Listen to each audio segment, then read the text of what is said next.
Halo semuanya, perkenalkan saya Yosefina Natun dengan NPM 52190031. Di sini saya akan mempresentasikan tugas kimia energi terbarukan, yaitu mereview jurnal tentang produksi bioetanol dari jerami padi. Dengan tujuannya adalah untuk mengetahui pengaruh konsentrasi HCl pada proses hidrolisis dan untuk menghasilkan glukosa dan mengetahui pengaruh waktu fermentasi terhadap kadar etanol. Baik, meningkatnya jumlah penduduk telah meningkatkan kebutuhan sarana transportasi dan aktivitas industri yang berakibat pada peningkatan kebutuhan dan konsumsi bahan bakar minyak atau BBM. Kemajuan bidang teknologi menggerakkan masyarakat untuk memanfaatkan bahan-bahan yang tidak bermanfaat menjadi produk baru yang bermutu. Salah satunya adalah memanfaatkan limbah jerami padi. Ketersediaannya yang cukup melimpah, terutama sebagai limbah pertanian, menjadikan bahan ini berpotensi sebagai salah satu alternatif baru bahan baku pembuatan bioetanol. Baik, selanjutnya adalah metode kerja. Jerami padi ditimbang sebanyak 500 gram, kemudian dicuci dengan air, lalu dikering anginkan selama 12 jam.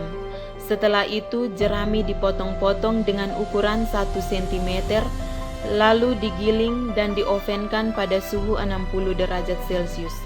Bubuk jerami yang telah digiling diayak menggunakan ayakan 100 mes untuk dipakai dan diambil sebanyak 100 gram serbuk jerami, kemudian ditambah dengan 1350 ml Aquades dan 150 ml NaOH2% ke dalam Erlenmeyer. Kemudian dipanaskan dan diaduk dengan stirrer selama 2,5 jam pada suhu 80 derajat Celcius. Selanjutnya, larutan dipisahkan dengan cara disaring menggunakan kertas saring. Lalu serbuk jerami padi yang telah terpisah dibilas dengan air pada suhu 100 derajat Celcius sampai pH 7. Selanjutnya dilakukan proses hidrolisis. Di situ ditimbang sebanyak 10 gram serbuk jerami hasil delignifikasi, kemudian ditambah dengan 100 ml larutan HCl sesuai variabel yang dijalankan, yaitu HCl 7%, 14%, 21%, dan 28%. Kemudian larutan hasil hidrolisis disaring dan diambil filtratnya untuk dianalisis kadar glukosanya dengan spektrofotometer UV-Vis.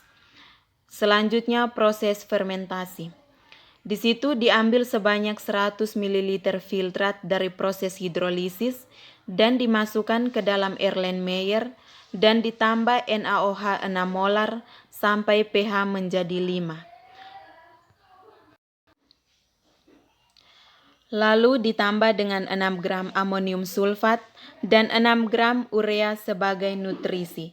Lalu dipasteurisasi pada suhu 80 derajat Celcius selama 15 menit, lalu didinginkan dan ditambahkan ragi tape Saccharomyces cerevisiae 7 gram dan variasi waktu fermentasi yaitu 5 hari, 7 hari, 9 hari, 11 hari, dan 13 hari. Lalu selanjutnya dilakukan inkubasi dan diambil filtratnya untuk proses destilasi. Pada proses destilasi, sampel didestilasi pada suhu 80 derajat Celcius hingga teruapkan semua atau tidak ada cairan yang menetes. Dan destilat hasil destilasi ditampung dalam Erlenmeyer 250 ml, kemudian destilat dimasukkan dalam botol siap untuk dianalisis dengan menggunakan gas kromatografi Agilent 6820. Baik, yang berikut kita masuk pada hasil dan pembahasan. Di situ tabel 1 menunjukkan bahwa pembentukan glukosa hasil hidrolisis maksimum pada variasi larutan HCl konsentrasi 21% dengan ditandai warna coklat dan filtrat hasil hidrolisis. Sedangkan hasil Sedangkan HCl konsentrasi 7% dan 14% filtrat menghasilkan warna coklat muda. Hal ini dimungkinkan belum terjadi degradasi sempurna hemiselulosa maupun selulosa menjadi glukosa.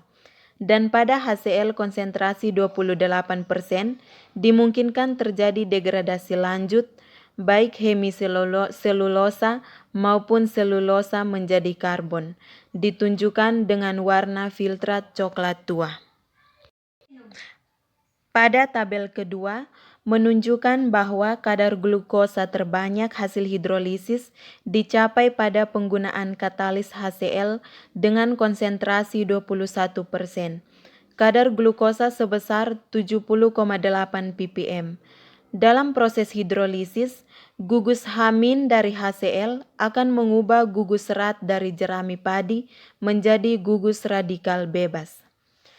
Pada saat konsentrasi larutan HCl 7% dan 14%, kebutuhan H+ dari HCl belum mencukupi, sehingga banyak terbentuk gugus radikal bebas dari serat jerami padi dan glukosa yang dihasilkan belum maksimal.